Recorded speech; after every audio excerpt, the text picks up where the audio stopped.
free pizza! Keanu, dude, you're too old to be believing in free pizza. There's no such thing as free pizza.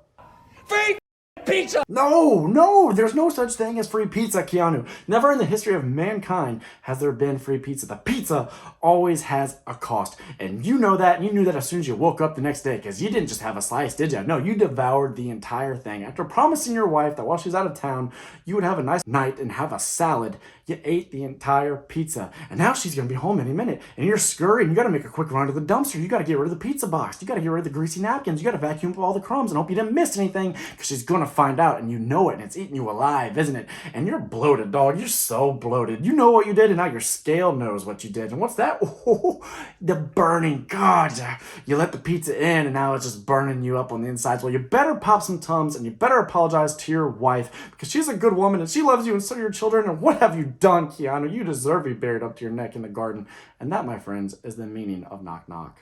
Knock knock, who's there? Cheating Evan. Cheating Evan who? Cheating eventually gets you killed. No, if you're still here, thank you so much, because that was without a doubt the most bizarre intro I've ever done for one of my reviews.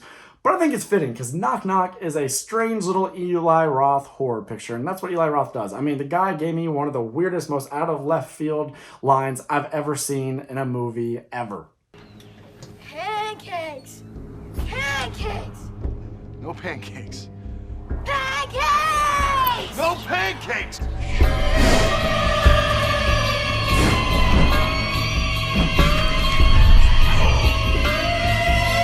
Yeah, that just happens in Cabin Fever. There's nothing to establish that beforehand. It's not like referenced again. It's just weird and out of nowhere. And that's who we're dealing with here. The master of horror, Eli Roth. I don't really know why he's called that. In fact, I kind of wonder if only Eli Roth calls himself that. I mean, yeah, Hostel had a big cultural impact. Cabin Fever is like fun, I guess. But Master of Horror, what? This Knock Knock, not made by a Master of Horror, but it's schlocky. It's fun. It's like a home invasion movie had a baby with an erotic thriller, and you put Keanu Reeves in the center of it all. And that's just a weird bit of sideshow entertainment that you have to be seen. It has to be seen to be believed. I had fun with it. My girlfriend had fun with it. The only problem with it, disclaimer, gentlemen, has your girl ever had a bad dream about you in which you did something, you betrayed her trust in a dream, and then she wakes up pissed off at you, and you just have to deal with it for the rest of the day when you were really just trying to get in a solid 8 hours before you had to go back to your corporate hell of a job? Yes, then she may blame you for what Keanu Reeves does in this movie, for what he does and how he just does so dirty to his wife and his children. Because man, do they rub it in your face. This movie's not subtle in the slightest. The movie opens up and we see that this is a family of 4, that Keanu loves his wife, that he loves his children, but he's not had any sex in like 3 weeks, and he wants it. He wants it bad. It brings out the monster. That's a weird bit that they do in the movie. That's not me. I digress. Anyway, they do all that to really set up that he loves his family and they have a good rapport, and a little nuclear family. Look, not an inch of the wall doesn't have a picture of the wife or the children. He's such a good dude. But right before the wife leaves, they kind of go back and forth about the whole not having sex thing and the fact that recently he's had an encounter with a couple of young 20-somethings. And was he just being a good guy who's being polite, or was he getting a little flirtatious? Is he starting to maybe develop a wandering eye? What is really going on inside Keanu Reeves' character? And then, don't you know, the wife isn't even gone for 24 hours. A thunderstorm has besieged the home. Keanu's trying to get some work done, and he gets the titular knock knock. Now, I love a good knock at the door. I think it was done best in The Strangers, because there's nothing more unsettling than when you should have peace and quiet, when everybody should be at home minding their own business, or maybe even in bed fast asleep, and somebody's pounding on your door. Just sends a chill down your spine and makes you think, oh, nothing good is going to come of this. And that right there is how I know I would have survived this little game that these girls are playing, because I wouldn't answer that door for nothing. You knock on my door during a thunderstorm at midnight or later, I ain't answering the door. Tamara ain't home. I ain't home. Thought be gone. But that's not what Keanu does. He goes, he opens the door, he sees these 2 drenched 20-somethings, and they're Ana de Armas and they're Lorena Izzo, and we know he's a bit of a horn dog. And so, of course, he plays into it. He sees them as damsels in distress. He sees himself as the big man, the hero. He's going to help these young women who just need a man. They need shelter. They need good conversation. They need him to play hero, to be savior, to get the Uber for them. God, he's just such a good guy. Or is he? You're a lifesaver. Not everyone would let strangers into their houses. You don't look that dangerous. These women seem to think that he may not be because they start playing this lurid, sultry game where they try to seduce him. And it starts off slow. They just, hey, can we come in the house? You know, our phones are dead. She got hers at home. Mine got ruined because of the storm. Oh, we don't remember our contacts. We don't remember anybody's phone number because, you know, we're young women. What are we going to do? Can we use your computer? And then as soon as they get in there, they start wandering around. And they're like, oh, can we use your dryer? These clothes are just so soaked and ruined. How are we supposed to go to our party like this? He's like, okay, I guess I can let you do that. I'll go get you some robes, you know, so you guys can maintain your modesty. I am a married man, after all. Keanu goes out of his way to stress he is a married man. And he fights a good fight at first. They're being very obvious. They're being very direct, very blatant with what they want. They're talking about sex. They're talking about how humans are animals, and animals have primal, animalistic needs. Being with one person your whole life is going against nature. And sex is just sex, after all. It's just expression. What are your hang-ups, old man? And Keanu's like, yeah, about that. I'm going to need to get up and move across the room. We're going to need to talk about literally anything else right now. And as the Uber draws closer, all of a sudden the girls disappear. And Keanu's like, what are you doing? The car is here, y'all. Don't you want to go to your party? And he hears the shower cut on. And this is when you know, Keanu's been kind of playing into this whole time. Because he didn't have to do it all like this. Think about it. Strangers come into your home after midnight, and you're going to let them get close to you. You're going to let them talk to you about sexy time, even though you're looking at 19 pictures of your wife on the wall. And now they started the shower. And he doesn't go, what are you doing, you crazy bitches? Get the fuck out of my house. Does he call the cops? No. He goes in there with towels, and he's like, I'm not going to look. Oh no, boobies. Which, even that doesn't make sense. Think about if a stranger or like a friend was visiting. You wouldn't walk into the bathroom like, you forgot your towel. If anything, you'd like knock on the door. You'd put your arm into the door and you'd just, I'm dropping the towel. And that's how you would help them out in this situation. You don't just walk in. But of course, they have him dead to rights now because he's been struggling to deny their advances as is. And now Ana de Armas and Lorena Izzo are just butt naked in front of him. They are flanking him. They're crouching in front of him. They're grabbing him. They're undoing his zipper. And we cut to the next morning to see that our hero has fallen.